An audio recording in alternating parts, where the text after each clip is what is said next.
जय हिंद साथियों। आज जो हम लोग करने वाले हैं अग्निवीर क्लर्क का क्वेश्चन पेपर करने वाले हैं, जो कि अभी जो एग्जाम आपका आने वाला है ना, उसी पर आपका लेटेस्ट पैटर्न पर आपका है। सेम का सेम लेवल आपको सेम का सेम क्वेश्चन देखने के लिए मिल जाएंगे। इसीलिए इसमें जो जो क्वेश्चन है ना, उसको आप 100% करके जाइएगा, क्योंकि आर्मी क्लर्क के लिए सबसे बेस्ट कंटेंट आपको वन प्लस डिफेंस अकेडमी लाता है। इसीलिए वन प्लस डिफेंस अकेडमी का जो भी अगर स्टडी मटेरियल है हो, या फिर यूट्यूब चैनल हो, या फिर पेड कोर्स में जो भी मैं कराता हूँ ना, आर्मी क्लर्क के लिए मैं बेस्ट कराता हूँ। तो आर्मी क्लर्क के लिए आप वन प्लस डिफेंस अकेडमी को याद कर लीजिए, और इसी बार अगर आप जो भी मैं क्लास करा दिया है, जो मैं क्लास करा रहा हूँ, उसको करके जाइएगा। तो इस बार आप आर्मी क्लर्क में वापस नहीं आइएगा।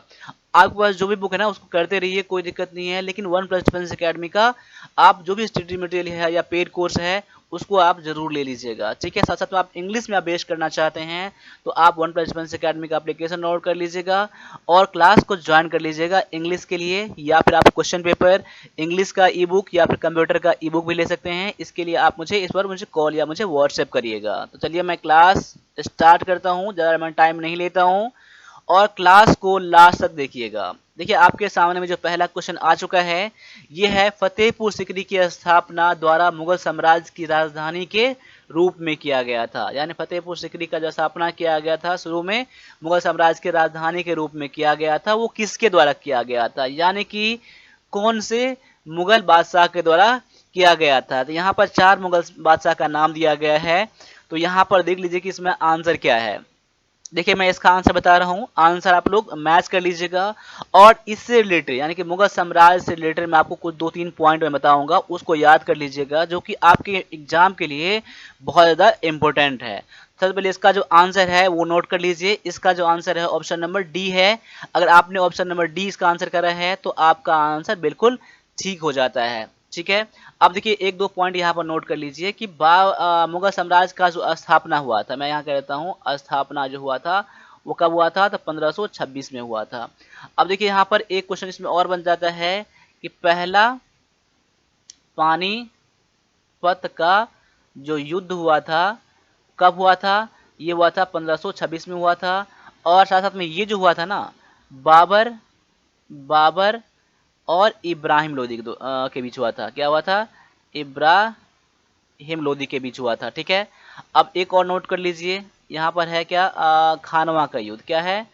खानवा का युद्ध। खानवा का युद्ध आप इस ये जो हुआ था 1527 में हुआ था। और ये जो हुआ था और बाबर और राणा सांगा के बीच हुआ था। किसके हुआ था? राणा सांगा के बीच हुआ था। देखिए मैं जो भी अभी पॉइंट बता रहा हूँ ना, बहुत ज़्यादा इंपॉर्टेंट पॉइंट है ये, ठीक है। एक और याद कर लीजिए, चंदेरी का युद्ध। क्या याद कर लीजिए? चंदेरी का युद्ध जो हुआ था ना, ये हुआ था 1528 में हुआ था। कब हुआ था? 1528 में हुआ था। और ये जो हुआ था फिर से बाबर और ये मेदिनी राय के बीच हुआ था। क्या हुआ है? मेदिनी राय के बीच हुआ था, ठीक है। एक और ले लीजिए आप, घाघरा का युद्ध। क्या है? घाघरा का युद्ध, ये भी बहुत ज़्यादा इंपॉर्टेंट पॉइंट है। ये जो हुआ था ना, ये 1529 में हुआ था। क्या है? 1529 में हुआ था। और ये भी जो हुआ था ना, बाबर और मोहम्मद लोधी के बीच हुआ था। मोहम्मद लोधी के बीच हुआ था, ठीक है। आप ये पॉइंट स्क्रीनशॉट ले लीजिएगा और सभी पॉइंट को आप याद करके जाइएगा, ठीक है। अब अगले क्वेश्चन पे आ जाइए। अगला क्वेश्चन जो आपके सामने में है कि जैनियों के पहले तीर्थंकर कौन थे। यहाँ पर देखिए जैन धर्म से कुछ क्वेश्चन आ जाते हैं, तो ये क्वेश्चन आप यहाँ पर देख लीजिए। और इसके अलावा मैं फिर से 2-3 पॉइंट में बताऊंगा, उसको भी आप लोग याद कर लीजिएगा, ठीक है। तो यहाँ पर देखिए जैनियों के जो पहले तीर्थंकर कौन थे, यहाँ पर जो 4 ऑप्शन आपके सामने में है, अरस्त नेमी, पार्श्वनाथ, अजीतनाथ और ऋषभदेव। तो यहाँ पर जो आपका करेक्ट आंसर हो जाएगा, यहाँ पर ऑप्शन नंबर आपका डी हो जाएगा। आंसर क्या हो जाएगा? डी हो जाएगा। ऋषभदेव जो है ये पहले तीर्थंकर थे। कौन थे? तो पहले तीर्थंकर कौन थे? ऋषभदेव थे। आप इसको याद कर लीजिएगा, ठीक है। अब यहाँ पर मैं दूसरा आपको बता रहा हूँ। देखिए कभी कभी ना पहला नहीं, दूसरा तीर्थंकर पूछा जाता है। दूसरा तीर्थंकर कौन है? दूसरा तीर्थंकर कौन है? मैं यहाँ कहता हूँ तीर्थंकर। देखिए दूसरा तीर्थंकर नाथ क्या था? अजीत नाथ। क्या है? अजीत नाथ। ये आप याद कर लीजिएगा, अजीत नाथ दूसरा तीर्थंकर है। और एक पॉइंट और जो कई बार एग्जाम पूछा गया है, वो है 23वां। 23वां तीर्थंकर कौन है? 23वां तीर्थंकर का नाम जो है वो है पार्श्वनाथ। क्या है? पार्श्वनाथ है। ठीक है। और जो लास्ट जो है ना, लास्ट जो है, लास्ट तीर्थंकर कौन था? तो आप याद जानते हैं आप लोग, ये था महावीर था। ठीक है ना, याद कर लीजिएगा।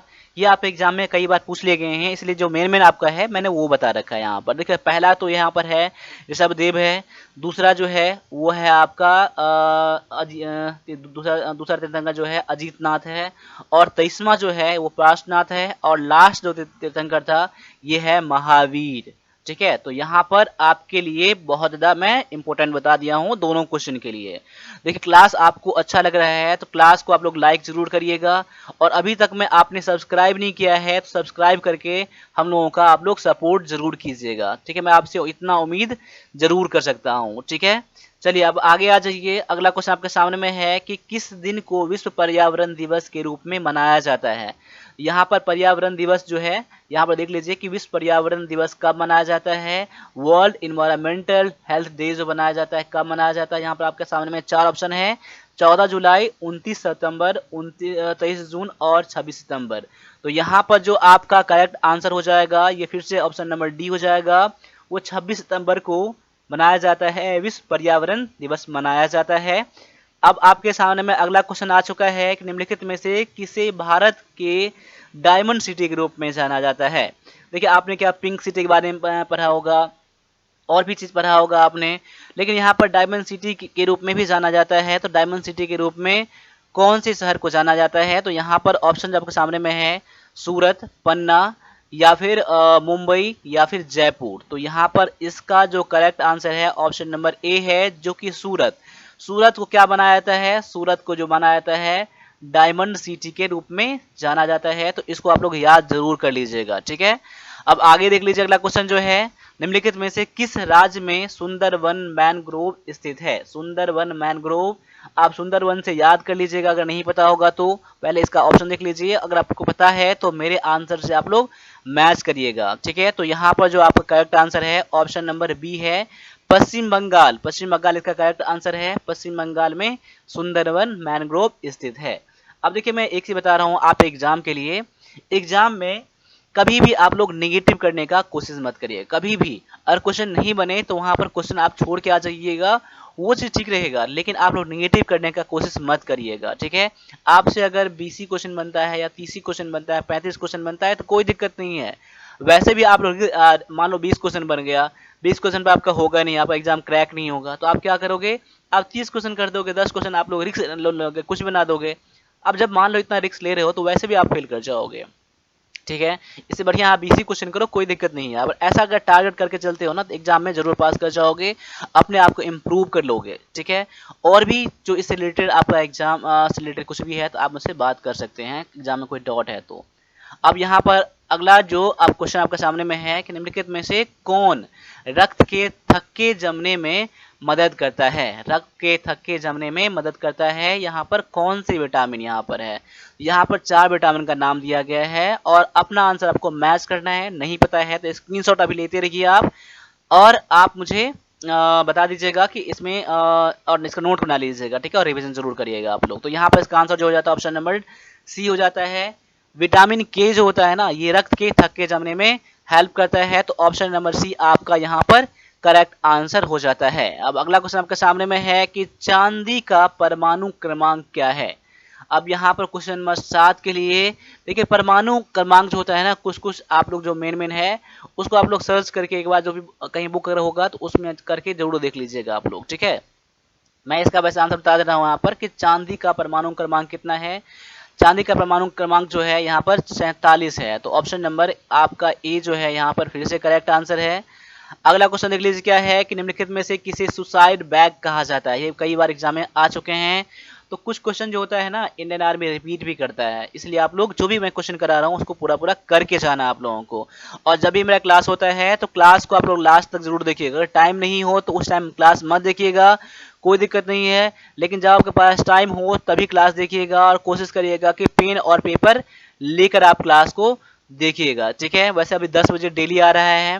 ठीक है, तो यहाँ पर आपके सामने में जो ऑप्शन है क्रोमोसोम, लाइसोसोम, राइबोसोम सोम और माइटोकॉन्ड्रिया यहाँ पर, ठीक है। तो यहाँ पर जो इस बार आपका करेक्ट आंसर हो जाता है वो ऑप्शन नंबर बी हो जाता है। लाइसोसोम आपका यहाँ पर करेक्ट आंसर हो जाता है। सुसाइड बैग कहा जाता है ऑप्शन नंबर बी को, ठीक है। अब अगला क्वेश्चन आपके सामने में है कि एड्स का पूर्ण रूप क्या है, यानी कि एड्स का जो है फुल फॉर्म क्या है, फुल फॉर्म क्या है। देखिए ये क्वेश्चन तो कई बार कई सारे एग्जाम में पूछ लिए गए हैं, ठीक है। यहाँ पर कई बार आपको डी का मतलब पूछ देगा, एस का मतलब पूछ देगा, यहाँ तो AIDS का सभी का मतलब पूछा गया है। तो इसका आंसर आपके सामने में ऑप्शन में दिया गया है, तो देख लीजिए इसका आंसर क्या है और मेरे आंसर से मैच कर लीजिए। इसका जो करेक्ट आंसर है ऑप्शन नंबर बी इसका करेक्ट आंसर है, acquired immuno deficiency syndrome. Option number B इसका करेक्ट आंसर हो जाता है। अब अगला क्वेश्चन आपके सामने में फिर से आ चुका है, ये आपका जीएस का क्वेश्चन है। निम्नलिखित में से कौन सा कास्टिक सोडा का रासायनिक नाम है। यहाँ पर कास्टिक सोडा दिया गया है, इसका आपका आंसर देखना है कि कास्टिक सोडा का रासायनिक नाम क्या है। तो आपके सामने में जो ऑप्शन है sodium hydroxide, sodium sulphate, sodium carbonate या फिर सोडियम ऑक्साइड। तो यहाँ पर जो आपका आंसर है कास्टिक सोडा का रासायनिक नाम ये है सोडियम हाइड्रोक्साइड है। ऑप्शन नंबर ए इसका करेक्ट आंसर हो जाता है। अब आपके सामने में 5 क्वेश्चन कंप्यूटर के आ रहे हैं यहाँ पर। तो कंप्यूटर जो है आप एग्जाम में टारगेट कम से कम 5 क्वेश्चन करके ही जाना है आपको और 5 क्वेश्चन करके आने हैं।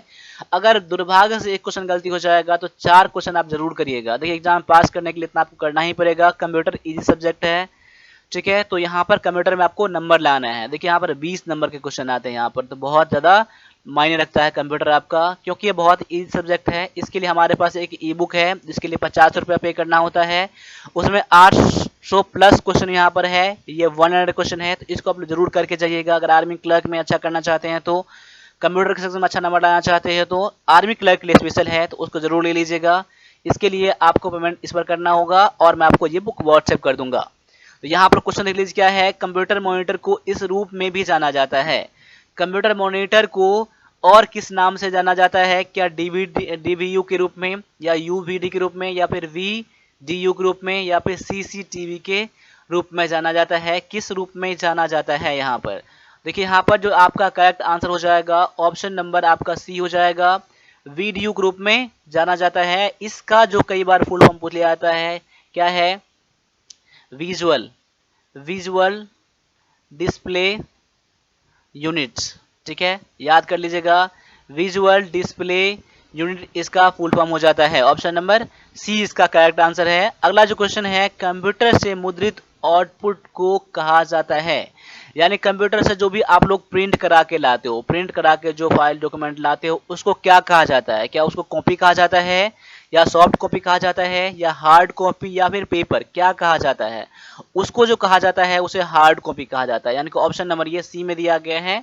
यानी कंप्यूटर में आप जो भी, जैसे मैं आपको ई बुक सेंड कर, आपने कोई ई बुक परचेज करा, मैंने आपको व्हाट्सएप करा, उसको कंप्यूटर में जाकर आप प्रिंट करवा लेते हो। जो प्रिंट करा के जो आपके पास हाथ में आता है उसको हार्ड कॉपी कहा जाता है। क्या कहा जाता है, हार्ड कॉपी कहा जाता है। तो ऑप्शन नंबर आपका सी यहाँ पर बिल्कुल करेक्ट आंसर हो जाता है। अगला क्वेश्चन देख लीजिए क्या है कि कंप्यूटर से मुद्रित आउटपुट को क्या कहा जाता है। माफ कीजिएगा, यहाँ पर सेम का सेम क्वेश्चन टाइप हो चुका है लेकिन ये हिंदी में टाइप है, कोई दिक्कत नहीं है। MS word is an example of, यानी कि MS वर्ड जो है किस टाइप का ये ऑपरेटिंग, किस टाइप का क्या है ये MS वर्ड। देखिए हिंदी में थोड़ा मिस्टेक हो गया लेकिन इंग्लिश में आपका करेक्ट यहाँ पर है। यानी कि कह सकते हैं कि MS वर्ड क्या है, क्या एक ऑपरेटिंग सिस्टम है या प्रोसेसिंग डिवाइस है या फिर एप्लीकेशन सॉफ्टवेयर है या फिर इनपुट डिवाइस है, क्या है। तो यहाँ पर देख लीजिए कि MS वर्ड जो है एक एप्लीकेशन सॉफ्टवेयर है, यानी कि ऑप्शन नंबर सी इसका करेक्ट आंसर हो जाता है, ठीक है। तो यहाँ पर देखिए सॉफ्टवेयर के बारे में थोड़ा बहुत जानकारी जरूर ले लीजिएगा, ठीक है। सॉफ्टवेयर से एक क्वेश्चन जरूर आते हैं एग्जाम में, ठीक है। अब यहाँ पर अगला क्वेश्चन देख लीजिए क्या है कि डिस्क को ट्रैक और सेक्टर में विभाजित करने की प्रक्रिया क्या कहलाता है। देखिए यहाँ पर डिस्क को ट्रैक और सेक्टर में जो बांटा जाता है, डिवाइड किया जाता है, उसको क्या कहते हैं। क्या उसको ट्रैकिंग कहते हैं या फॉर्मेटिंग कहते हैं या क्रैशिंग या फिर एलॉटिंग कहा जाता है, क्या कहा जाता है। तो यहाँ पर कहा जाता है फॉर्मेटिंग। जब आप कंप्यूटर को फॉर्मेट करते हो ना, तो फॉर्मेट को डिस्क को ट्रैक और सेक्टर में डिवाइड करने की प्रोसेस को फॉर्मेट कहा जाता है। तो ऑप्शन नंबर आपका बी है आपका यहाँ पर करेक्ट आंसर। ठीक है, अब एक क्वेश्चन और है आपके सामने में कंप्यूटर का। कंप्यूटर द्वारा दिए गए आउटपुट का परिणाम कौन सा है? देखिए, कंप्यूटर में जो आपको आउटपुट मिलता है उसको क्या कहते हैं?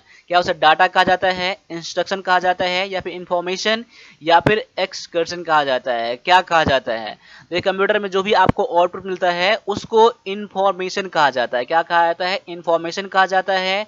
तो आपका जो करेक्ट आंसर है ऑप्शन नंबर सी है, इंफॉर्मेशन आपका यहाँ पर करेक्ट आंसर हो जाता है। ठीक है, अब आपके सामने में अगला क्वेश्चन जो देख लीजिए, आपका मैथ का क्वेश्चन आने वाला है 10 का। तो यहाँ पर जो मैं मैथ क्लास इस बार करा रहा हूँ, अब वो क्लास करते हैं तो आप 10 का 10 क्वेश्चन टारगेट कर सकते हैं एग्जाम में। 10 का 10 क्वेश्चन बनने की संभावनाएं हैं कि जो मैं कराऊंगा आपको उसी चैप्टर से आपके एग्जाम में क्वेश्चन आने वाले हैं। ठीक है, जो आपका लेवल रहेगा मैं उसी लेवल तक मैं कराऊंगा आपको। कम से कम मैं पढ़ाऊंगा लेकिन टू दी पॉइंट में पढ़ाता हूँ। यहाँ पर देखिए 10 क्वेश्चन मैंने बोला है, 10 क्वेश्चन में से एक क्वेश्चन छोड़ दीजिएगा, 9 क्वेश्चन तो आपके एग्जाम में बनेंगे ही बनेंगे जो मैं कराऊंगा आपको। ठीक है, इसलिए अभी क्वेश्चन देख लीजिए यहाँ पर, और क्वेश्चन जो है आपके सामने में उससे आंसर करने का, मेरा आंसर करने से पहले आप लोग आंसर करने का कोशिश करिएगा यहाँ पर। तो क्वेश्चन क्या है आपके सामने देख लीजिए, क्या है कि मनीष ने 36,000 रुपये में एक तिजोरी खरीदी और परिवहन के लिए 4,000 रुपये का भुगतान किया, फिर वह 50,000 रुपये में बेच दिया। उसका लाभ प्रतिशत या हानि प्रतिशत है? यानी कि देखिए यहाँ पर एक उसने तिजोरी खरीदा कितना में, 36,000 रुपया में खरीदा।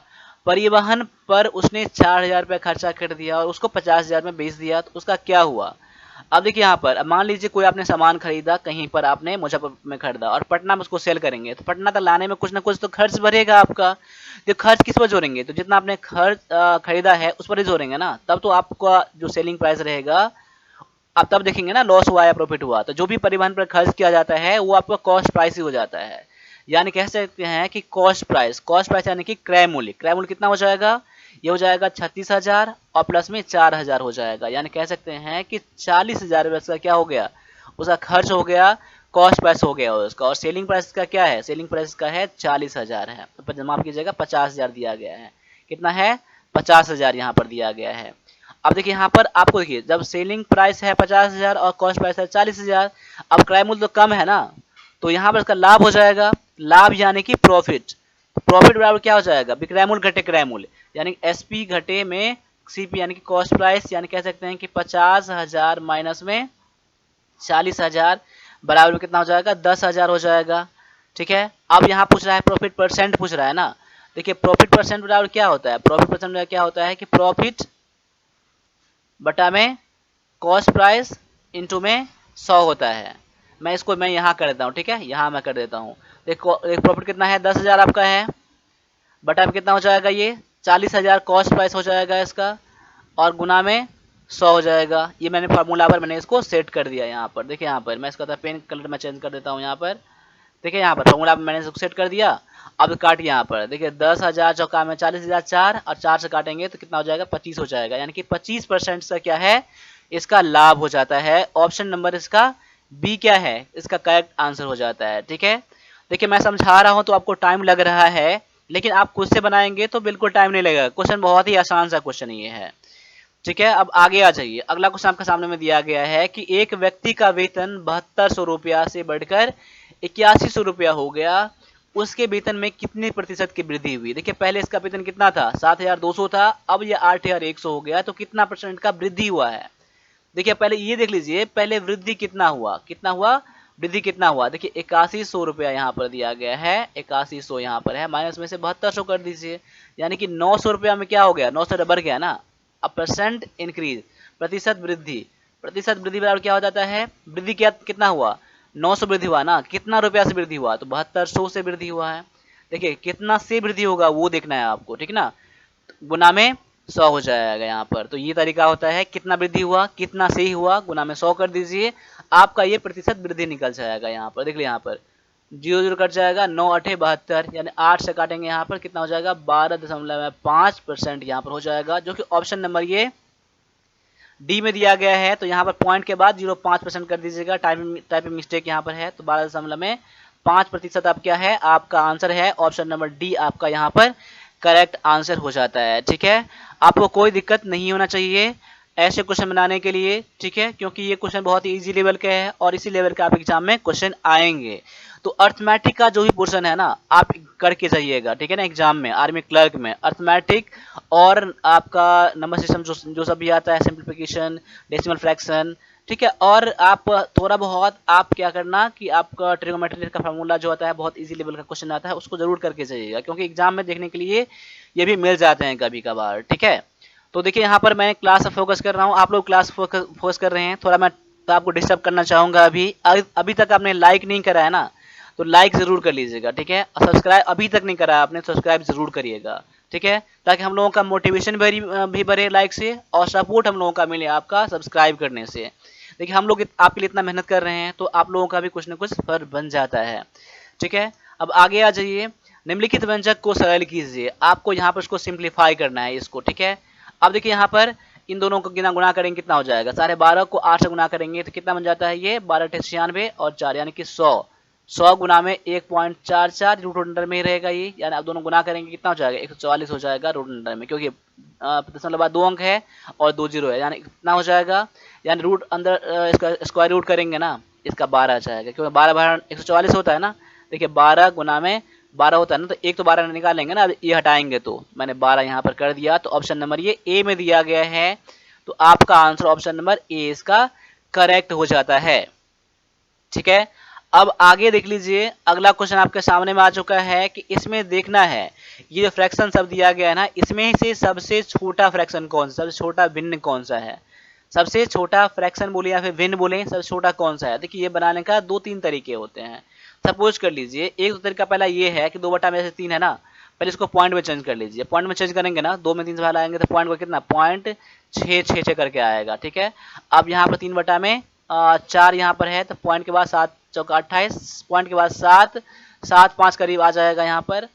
अगर आप इसको करते हैं ना 4/5 को 4/5 को करते हैं तो 5 8 40, पॉइंट के बाद 8 आ जाएगा। और यहाँ फिर से दिया गया है 15 में 6 यहाँ पर है, तो 6 8 48 दशमलव में 8 आ जाएगा करीब करीब में। तो आपको सबसे छोटा कौन सा यहाँ पर है, सबसे छोटा देख लीजिए यहाँ पर कौन सा है, तो 0.66 वाला यहाँ पर है, यानी कि 2/3 वाला है। तो आपका आंसर भी क्या हो जाएगा, 2/3 वाला भी आंसर हो जाएगा। तो आपका आंसर ऑप्शन नंबर यहाँ पर ए तो हो जाता है। ये तो हो गया पहला तरीके से हो गया। एक तरीका और है, जैसे कि मान लीजिए 2/3 दिया गया है और 3/4 दिया गया है। अब देखिए क्या कर लीजिए, इन दोनों गुना करिए और इन दोनों गुना करिए, तब इन दोनों गुना करेंगे कितना हो जाएगा, 3 दिया 9 हो जाएगा, 4 दुना में 8 हो जाएगा। देखिए जिस तरफ ये दोनों में से छोटा आ जाएगा ना, तो दोनों में से छोटा भिन्न वही होगा। देखिए इन दोनों में 4 दुना 8 हुआ, 3 दिया 9 हुआ, तो देखिए 9 वाला क्या हो, ये से भिन्न बड़ा हो गया, छोटा हो गया, तो इसको आपको लेना ही नहीं है। अब क्या करना है कि 2/3 और 4/5 में कंपेयर करना है, 4/5 में कंपेयर करना है। देखिए 4 दिया 12, ये हो जाएगा 12, इन दोनों गुना करने पर, इन दोनों गुना करेंगे तो कितना हो जाएगा, 5 दुना में 10 हो जाएगा। देखिए फिर भी छोटा आपका ये हो गया, तो ये आपको लेना ही नहीं है। ऐसे ही इसके साथ कंपेयर करिएगा, ये मन ही मन करिएगा। ठीक है, आज इसको मन ही मन करेंगे कितना हो जाएगा, ये देखिए 3 5 15 और 6 3 18, देखिए 6 दुना में 12, 6 दुना में 12, देखिए ये 15 हो गया, ये 12 हो गया, तो वैसे भी आपका ये हो गया। आप लिखेंगे नहीं भी लिखेंगे ना तभी काम चल जाएगा आपका। ये तरीका है आपका। देखिए ये मैंने पेड कोर्स में मैंने बता रखा है, ये मैथ के वाले चैप्टर में बता रखा है मैंने, सिंप्लीफिकेशन या फिर नंबर सिंप्लीफिकेशन मैंने बता रखा हो ये चीज़, तो इसको जरूर करिएगा। ये आप क्वेश्चन में आते हैं और आए भी हुए हैं। ठीक है, अब यहाँ पर क्वेश्चन देख लीजिए क्या है कि 9 आदमी 7 घंटे में एक सड़क की मरम्मत कर सकते हैं, 3 घंटे में सड़क की मरम्मत करने के लिए कितने पुरुषों की आवश्यकता होगी। अब देखिए एक सड़क है, उसको रिपेयर करने में, मरम्मत करने में 7 घंटे लग जाते हैं जब 9 आदमी रहता है तब। जब उसको 3 ही घंटे में काम करना है तो मजदूरों की संख्या बढ़ानी पड़ेगी। तो कितनी बढ़ानी पड़ेगी पता नहीं है हम लोगों को। देखिए ऐसे क्वेश्चन बनाने के लिए ना एक फॉर्मूला आप लोग याद कर लीजिएगा, नोट कर लीजिएगा हमेशा, M1D1 और H1 अपॉन में वर्क 1 बराबर में M2D2 और H2 अपॉन में वर्क 2। देखिए ये फॉर्मूला मेन आपका है। कभी कभार क्या देगा, कितना आदमी है, कितना दिन है, कितना घंटा है, तब काम कितना होता है, फिर अब कितना आदमी है, कितना दिन है, कितना घंटा है और कितना काम हो रहा है। अब देखिए इसमें से जो इन्फॉर्मेशन दिया हो ना उतना ही आप लीजिएगा, आगे लेने की जरूरत नहीं है। जैसे इसमें देखिए आदमी दिया है और घंटा दिया है, तो आप आदमी लीजिएगा घंटा लीजिएगा, आप ये सब लेने की कोई आपको जरूरत है ही नहीं। देखिए पहले कितना है, पहले आदमी और कितना घंटा, ठीक है, बराबर में कितना अब आदमी हो गया और कितना घंटा हो गया। देखिए पहले आदमी था 9, 7 घंटे लगते थे, दोनों मैंने गुना कर दिया यहाँ पर। उसके बाद मैं यहाँ दोनों में गुना है, उसके बाद अब आदमी पता नहीं है, आदमी को मैं एम ही छोड़ देता हूँ, और यहाँ पर घंटे कितने लग रहे हैं, 3 घंटे लग रहे हैं ना, बस कोई दिक्कत नहीं है, यहाँ सॉल्व कर लीजिए। इसको इस तरफ लाएंगे तो भाग में हो जाएगा ना, वैसे भी काटेंगे 3 तिया 7 तिया में 21, एम बराबर में कितना हो जाएगा, 7 तिया में 21 हो जाएगा। यानी कि अब 21 आदमी को काम करना पड़ेगा अगर ये 3 घंटे में काम कराएगा तो ऑप्शन नंबर ये ए में दिया गया है। ठीक है, कोई दिक्कत आपको नहीं होना चाहिए। अगर नहीं समझे हैं दोबारा देखिएगा, अगर मैथ से भी डर लगता है तो मैथ और इंग्लिश का क्लास ज्वाइन कर लीजिएगा आप लोग। ठीक है, देखिए मैं बार बार बता रहा हूँ आप क्लास के ज्वाइन करने के लिए, क्योंकि मैं जान रहा हूँ ना कि आपको ये बहुत ज़्यादा हेल्प करने वाला है।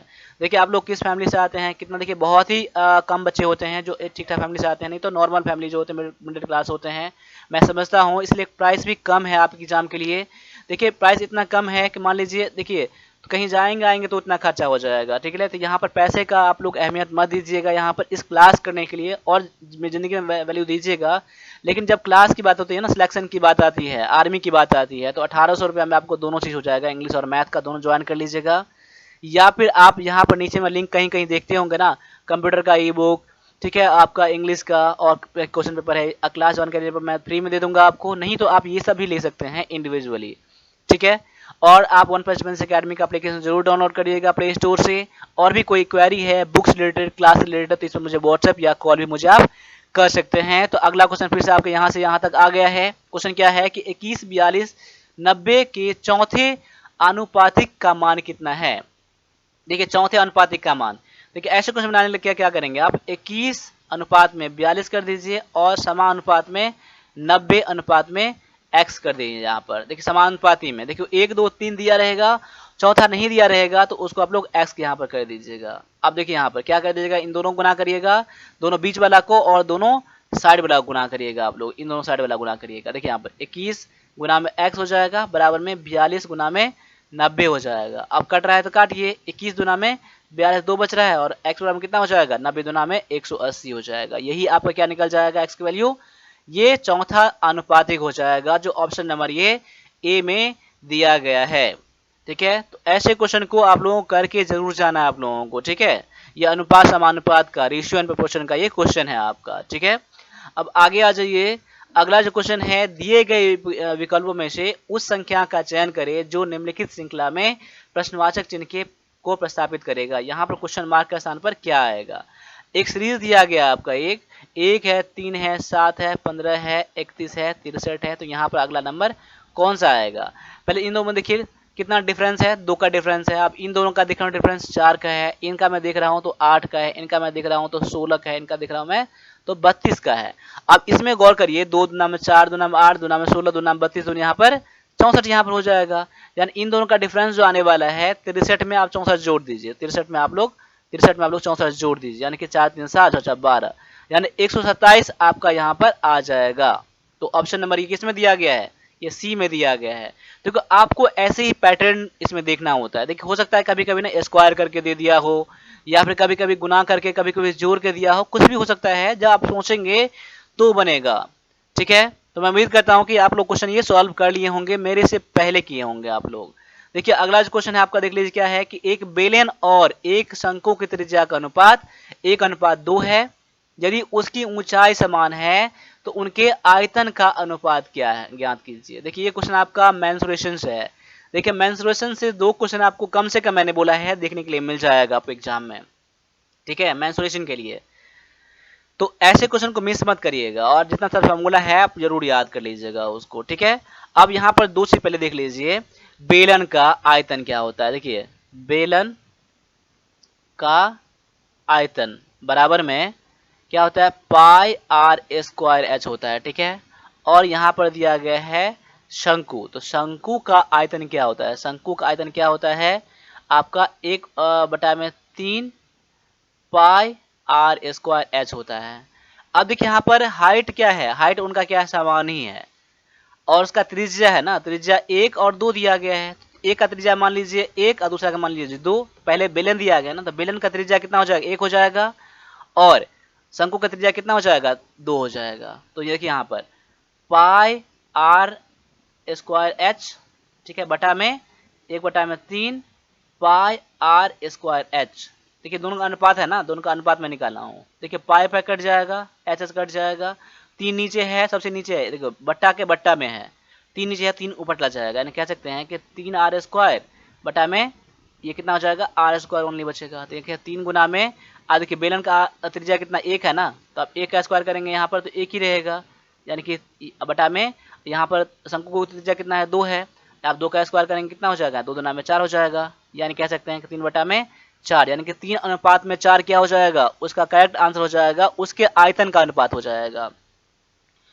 देखिए यहाँ पर मैंने तो आपको समझाया है तो आपको टाइम लग गया होगा, लेकिन आपका फॉर्मूला पता है आपको, तो देखिए यहाँ पर कोई दिक्कत नहीं है, आपका मन ही मन बन सकता है, अगर नहीं बनेगा थोड़ा बहुत लिख लीजिएगा, कोई दिक्कत नहीं है। देखिए ये सब प्रैक्टिस के लिए बात होता है। देखिए जो बच्चे फेल कर जाते हैं एग्जाम में और जो पास कर जाते हैं उनमें थोड़ा सा अंतर होता है। जो बच्चे पास कर जाते हैं ना वो कंटिन्यूसली डेली डेली कुछ ना कुछ सीखते रहते हैं, कुछ ना कुछ प्रैक्टिस करते होते हैं।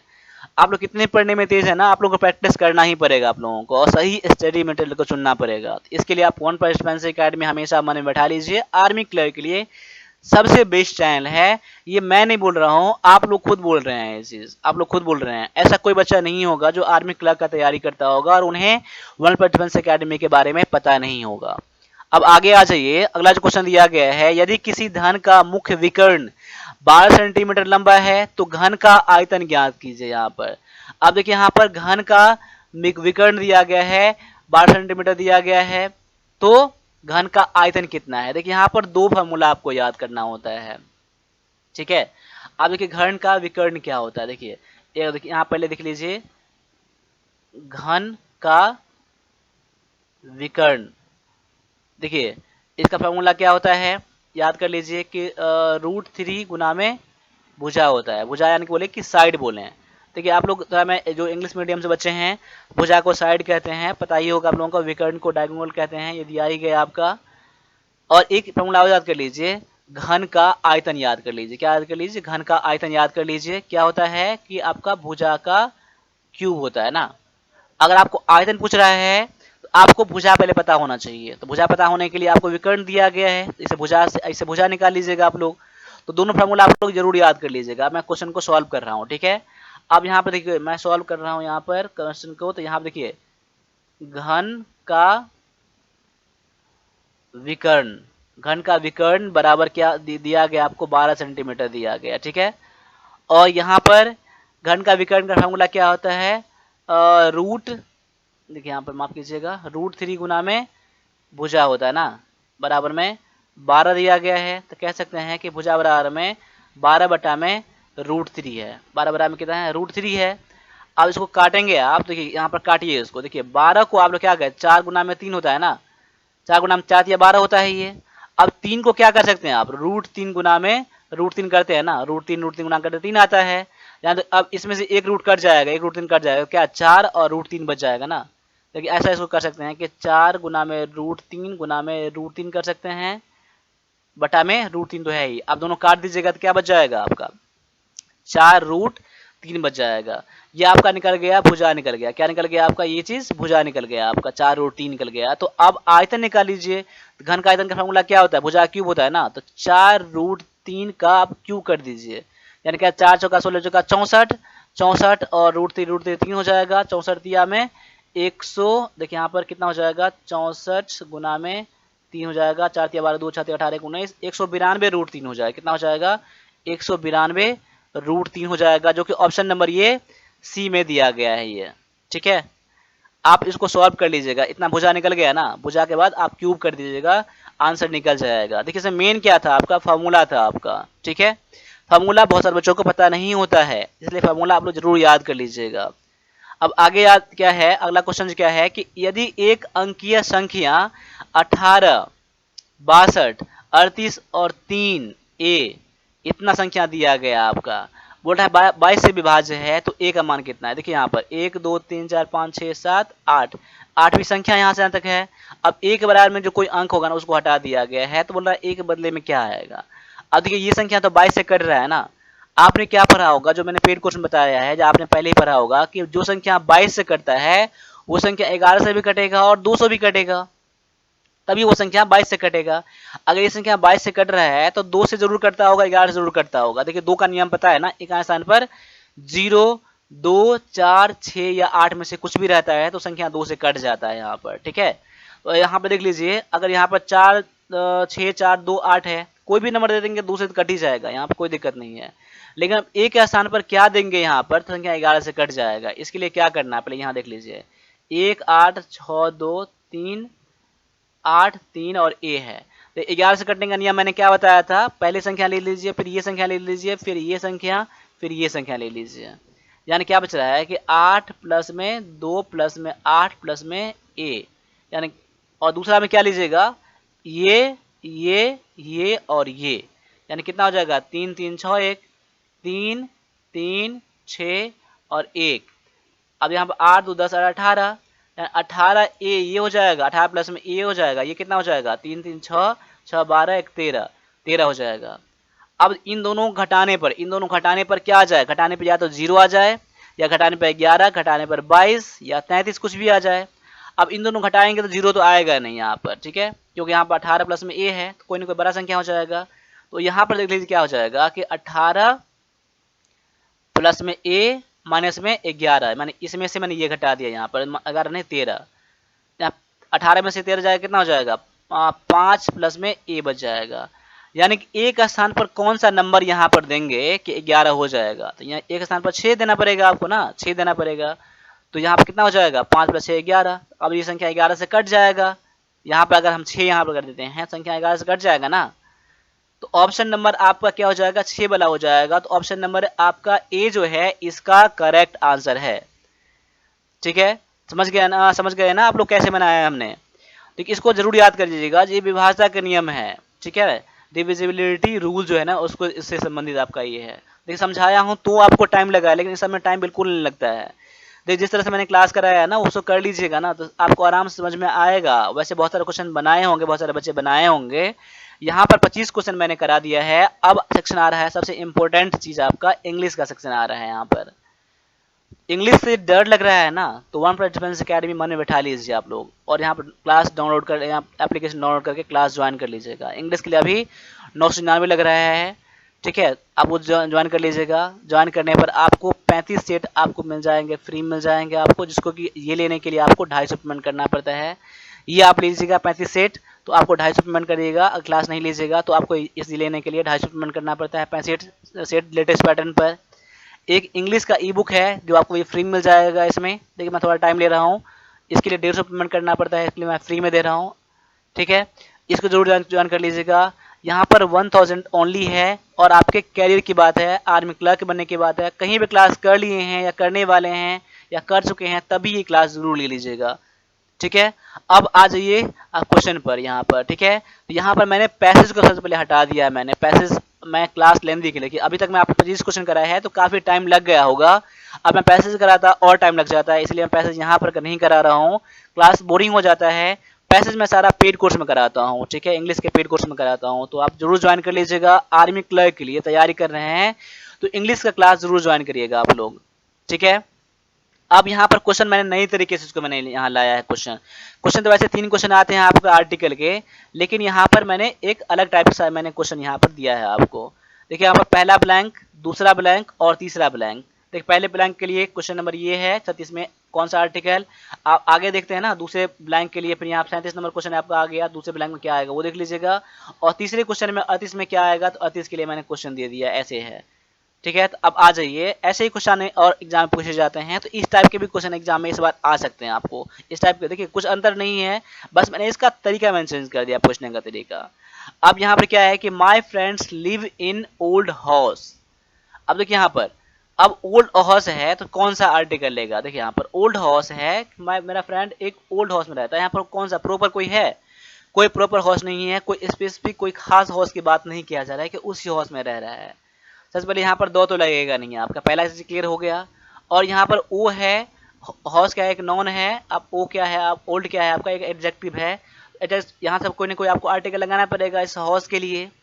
तो यहाँ पर देख लीजिए, ओल्ड जो है, तो ओल्ड में क्या है, साउंड क्या है, वॉवेल है ना, ओल्ड वॉवेल साउंड ले रहा है, तो यहाँ पर वॉवेल साउंड जब ले रहा है तो यहाँ पर लगाते हैं एन, तो यहाँ पर लग जाएगा एन लग जाएगा, यानी 36 ब्लैंक के लिए क्या लग जाएगा, एन आपका हो जाएगा। तो आपने भी इसको एन ही करा होगा, यानी ऑप्शन नंबर बी इसका करेक्ट आंसर हो जाता है। अब आगे देख लीजिए 37 में क्या आएगा, इसमें तो आपका एन आ गया, कोई दिक्कत नहीं है। माई friend live in an old house in small village. देखिए यहाँ भी क्या है, आपका कोई प्रॉपर विलेज नहीं है कि उसी विलेज में, यहाँ पर तो कोई भी अननोन विलेज यहाँ पर है, डेफिनेट नहीं यहाँ पर है, इसीलिए यहाँ पर क्या आ जाएगा, ए लग जाएगा। ए क्यों लग जाएगा, क्योंकि यहाँ पर स्मॉल विलेज है, ये आपका कॉन्सोनेंट साउंड दे रहा है आपका, इसलिए यहाँ पर ए लग जाएगा। तो ऑप्शन नंबर ए आप चुनिएगा, और आपने भी चुना होगा ऑप्शन नंबर ए। अब एक ब्लैंक में और है जो कि 38 में क्या यहाँ पर आएगा, ये तो आप समझ गए, यहाँ पर ए है, यहाँ पर एन है। देखिए my friend live in an old house in a village there is beautiful garden, वहाँ एक गार्डन है, तो गार्डन भी यहाँ पर प्रॉपर नहीं है कि वही गार्डन है यहाँ पर, इसलिए यहाँ पे क्या लग जाएगा, ए लग जाएगा, क्योंकि यहाँ पर वॉवेल साउंड नहीं है, यहाँ पर है कॉन्सोनेंट साउंड है, यहाँ पर क्या हो जाएगा, यहाँ पर ए लग जाएगा। तो ऑप्शन नंबर ये फिर से आपको ए चुनना होगा यहाँ पर, ठीक है, क्लियर हो गया आपको यहाँ पर, यानी कि यहाँ पर क्या हो जाएगा, देयर इज अ ब्यूटीफुल, जैसे आप क्या करते हो, there is a king, there was a king, ऐसा करते हैं ना, क्लियर हो गया। अब अगला जो क्वेश्चन है आपका, यहाँ पर आप चुनना है, आपको वर्ब चुनना है। देखिए fill in the blank with correct verb.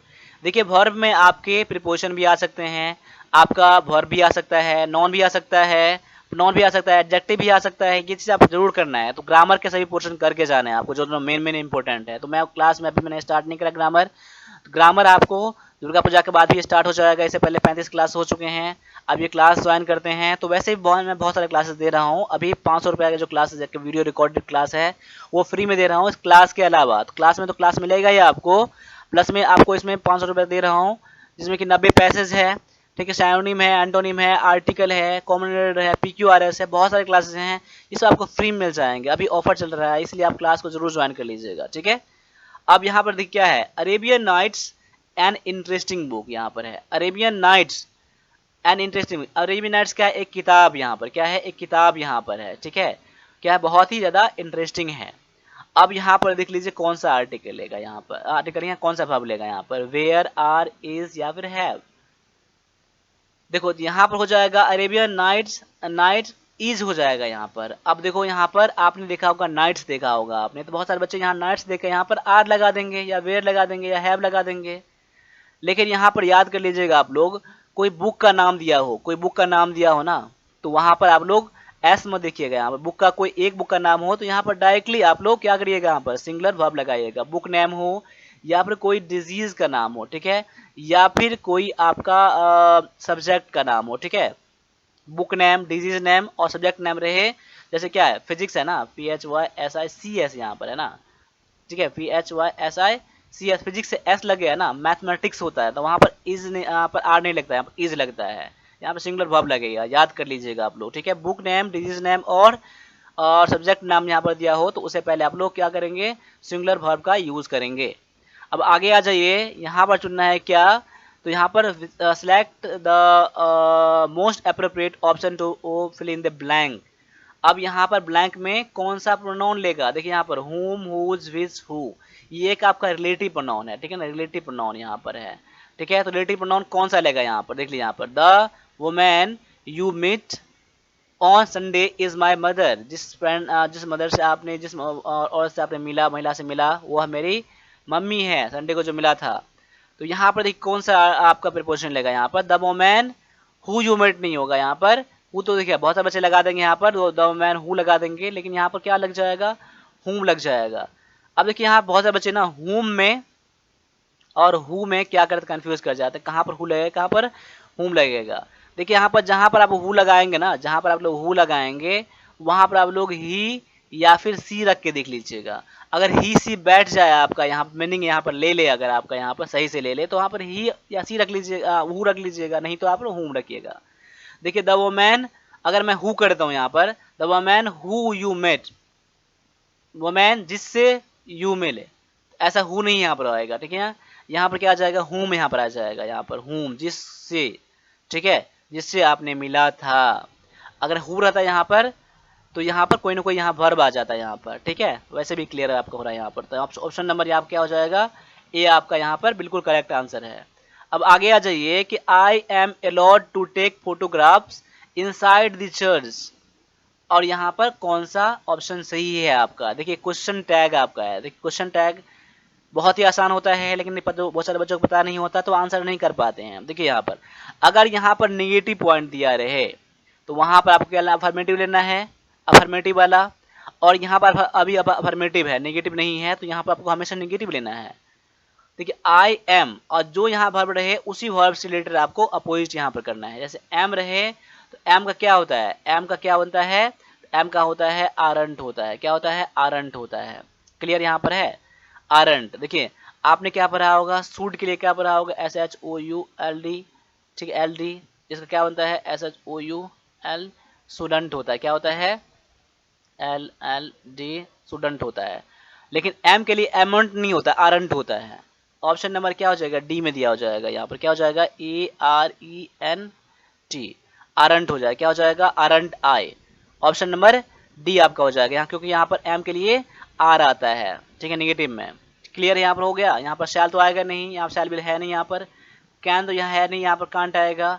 तो एम तो यहाँ पर एक क्या है आपका अफर्मेटिव में है, यहाँ तो नेगेटिव आएगा, तो पॉजिटिव लेगा नहीं आपका। तो ऑप्शन नंबर डी आपका सबसे बेस्ट मैच कर रहा है यहाँ पर। अब आपका 3 क्वेश्चन जो मिलने वाला है आपको कॉमन एरर से मिलने वाला है। तो यहाँ पर देख लीजिए क्या है आपका एरर। एरर नहीं मिले तो आप ऑप्शन नंबर डी चुनिएगा, नो एरर का। लेकिन आप गौर से देख लीजिएगा, एरर ज़्यादातर केस में होते ही हैं।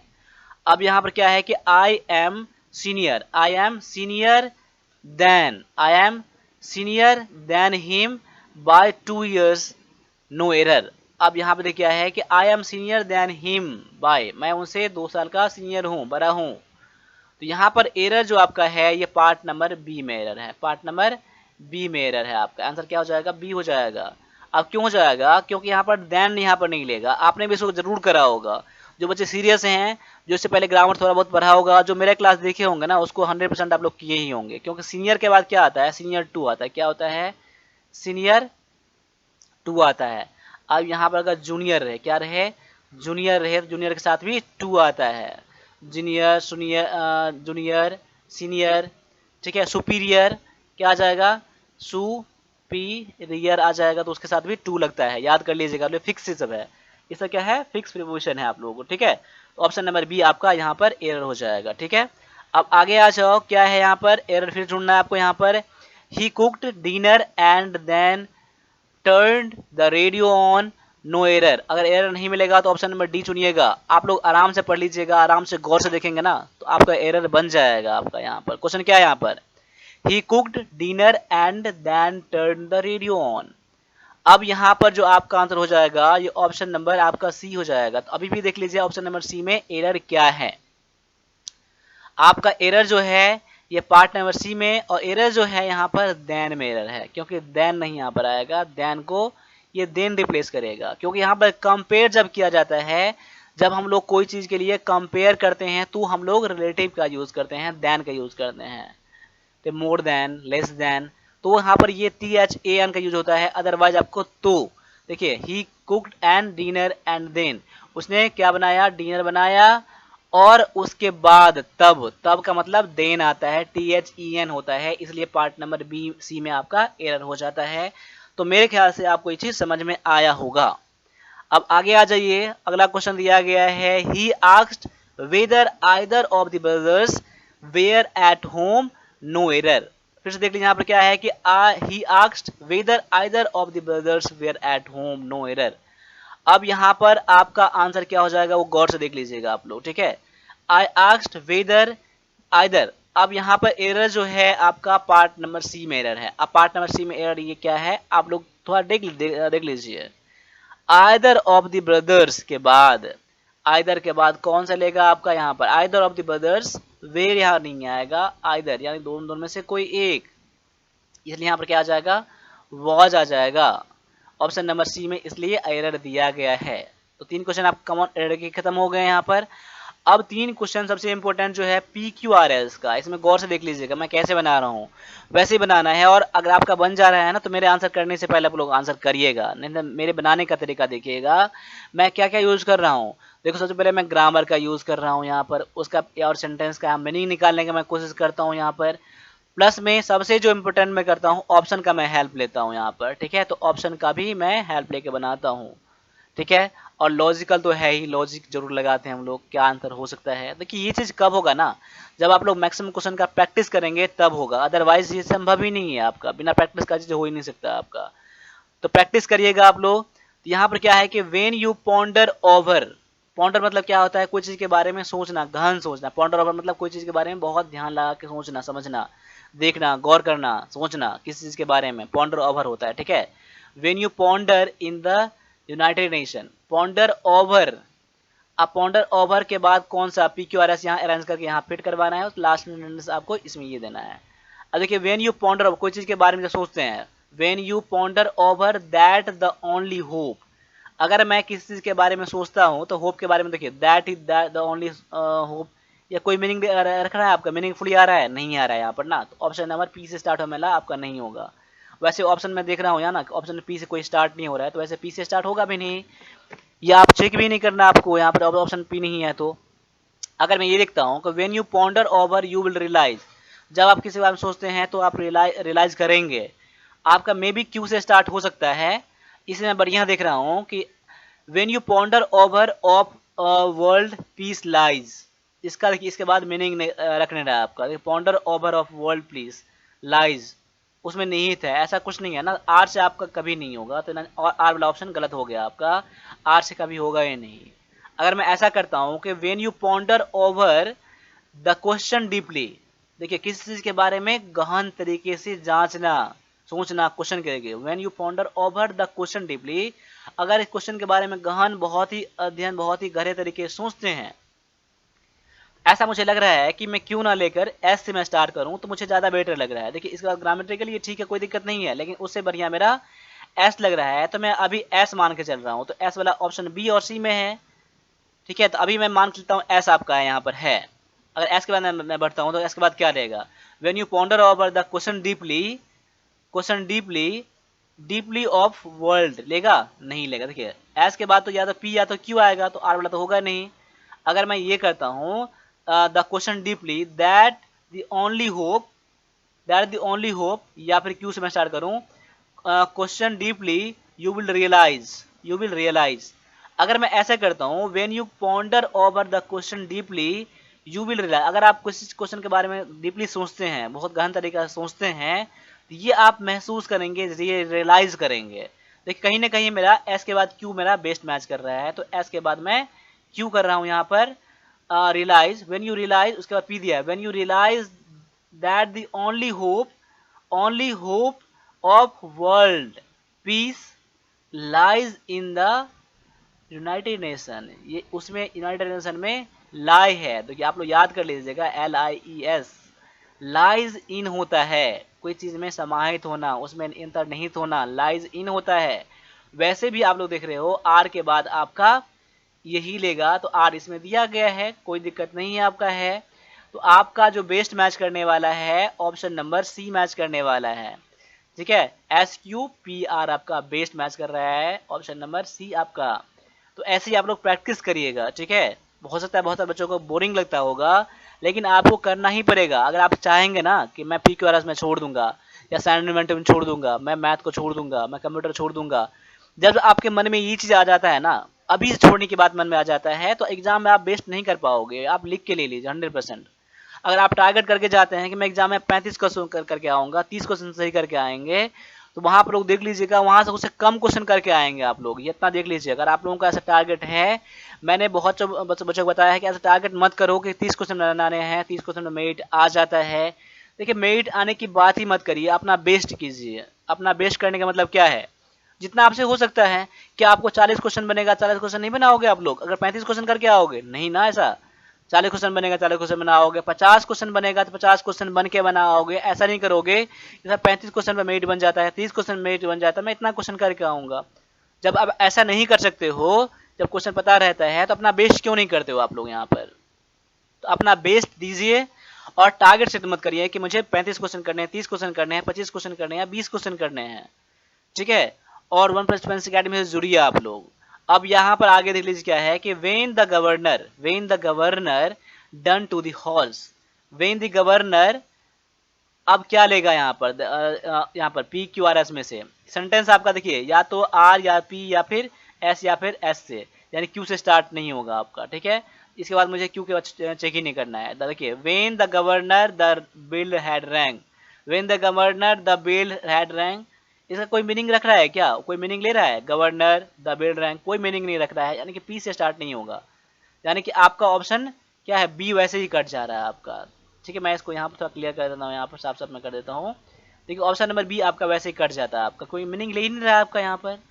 आपको क्यू से स्टार्ट करना ही नहीं है, आपको अब चेक करना है आर से। When the governor he ordered that, when the governor he ordered होगा, नहीं होगा ना। देखिए उसके बाद कोई मीनिंग नहीं रखना है ना, गवर्नर भी एक सब्जेक्ट आपका है, नॉन है आपका है, उसके बाद प्रोनाउन की, नॉन के बाद प्रोनाउन लेगा, नहीं लेगा यहाँ पर, ठीक है। तो वहां पर ऑप्शन आर से भी नहीं होगा, ऑप्शन मेरा ए भी कट जाता है, कोई दिक्कत नहीं है। देखिए मैंने कुछ भी नहीं करा अभी, ना टाइम लगाया, मैंने ऑप्शन मैंने काट दिया, कुछ दिमाग मैंने लगाया ही नहीं अभी यहाँ पर। अब आगे देखिए तो मेरे पास क्या बचता है, एस बचता है, तो एस वाला यहाँ पर 2 दिया गया है आपका। अब दोनों में से मैं क्या लूँ, क्या फिट बैठ रहा है एस वाला भी, when the governor found out why, subject के बाद वर्ब ले रहा है ना, तो कोई दिक्कत नहीं है, सेंटेंस आपका एस से स्टार्ट हो सकता है। लेकिन यहाँ पर दिक्कत ये है कि एस के बाद 2 दिया गया है। अब मैं देखता हूँ कि एस के बाद पी लेगा या फिर क्यू लेगा। when the governor found out why the bell had rang, या फिर why justice should be immediately। अगर मैं दोनों में से देख रहा हूँ कि जब गवर्नर फाइंड आउट, ये फाउंड आउट, ये पाया कि द बेल हैड रैंग रंग, तो ये आपका मीनिंग ले रहा है, मतलब कि वाई बेल हैड रंग, मतलब क्यों बेल यानी को घंटी क्यों बजा, या इसका भी मीनिंग रख रहा है। लेकिन आगे मैं देख रहा हूँ कि why justice should be immediate, justice why justice should be immediate found out, उसने ये पाया कि जस्टिस क्यों जल्दी होना चाहिए, ऐसा तो कुछ करेगा नहीं, यानी क्यू आपका स्टार्ट नहीं होगा, आपका क्यू से स्टार्ट नहीं होगा, यानी कि एस के बाद आप क्या लेगा, पी लेगा। तो अभी मैं मान के चल रहा हूँ कि एस के बाद मेरा पी ले रहा है, अगर एस के बाद पी ले रहा है तो मेरा ऑप्शन से मेरा सी यहाँ पर क्लियर है, आंसर में क्लियर है। लेकिन मैं तभी मैं कंफर्म करूंगा, मैं पूरी तरीके से मैं कंफर्म करूंगा कि आपका यहाँ पर क्या लेगा, यहाँ पर आर लेगा क्यू लेगा। अब देखिए यहाँ पर the will had rank, he ordered that justice should be immediate, उसने ऑर्डर दिया कि जस्टिस शुड बी, देखिए ऑर्डर देने के बाद ही ना आपका जस्टिस आएगा ना, न्याय आएगा ना। तो आर के बाद क्यू ले रहा है यहाँ पर, और आर के बाद क्यू इसमें दिया गया ऑप्शन नंबर सी में। देखिए मेरा आंसर 100% यानी कि 200% आपका आंसर क्लियर हो गया, कोई दिक्कत नहीं है आपका है। तो क्या आप लोग भी ऐसे ही करिएगा, मैं देखिए समझा रहा हूँ तो टाइम लग रहा है, अदरवाइज टाइम नहीं लगेगा, आप लोगों को प्रैक्टिस करना है आपको। अब आगे देख लीजिए, फिर से क्वेश्चन आ गया आपका, उसके बाद आपका 3 क्वेश्चन सिनोनिम एंटोनिम से है यहाँ पर। और क्लास के बाद 1 मिनट के लिए और रुकिएगा, मैंने लास्ट में कुछ आपके लिए लाया है स्टडी मटेरियल, उसको भी जरूर देख लीजिएगा, ऐसा नहीं क्लास खत्म करके बाद चले जाइएगा, बस 1 मिनट का टाइम दीजिएगा। अब यहाँ पर क्या है, a nation of the people, अब ए नेशन के बाद क्या आएगा, a nation the material assets it it possess, देखिए the a nation the material, उसके बाद आपका एक, इसके बाद पी ले रहा है, पी इसका कोई मीनिंग नहीं रख रहा है आपका। तो अभी मैं ऑप्शन ए काट के चल रहा हूँ क्योंकि सेंटेंस आपका पी से स्टार्ट हो रहा है। अगर मैं आगे देखता हूँ, a nation is not made by, अगर मैं ऐसा करता हूँ ए नेशन इज नॉट, एक राष्ट्र जो होता है इससे नहीं बनता है, ठीक है, यानी आपका क्यू से स्टार्ट हो सकता है। आगे चेक करता हूँ मैं, ए नेशन एंड कलेक्टिव डिटर्मिनेशन, एक राष्ट्र और एक कलेक्टिव डिटर्मिनेशन। देखो यहाँ पर कोई मीनिंग तो ज़्यादा क्लियर नहीं है, लेकिन आर से में भी आपका स्टार्ट हो सकता है, तो मैं आर लेके चल रहा हूँ अभी।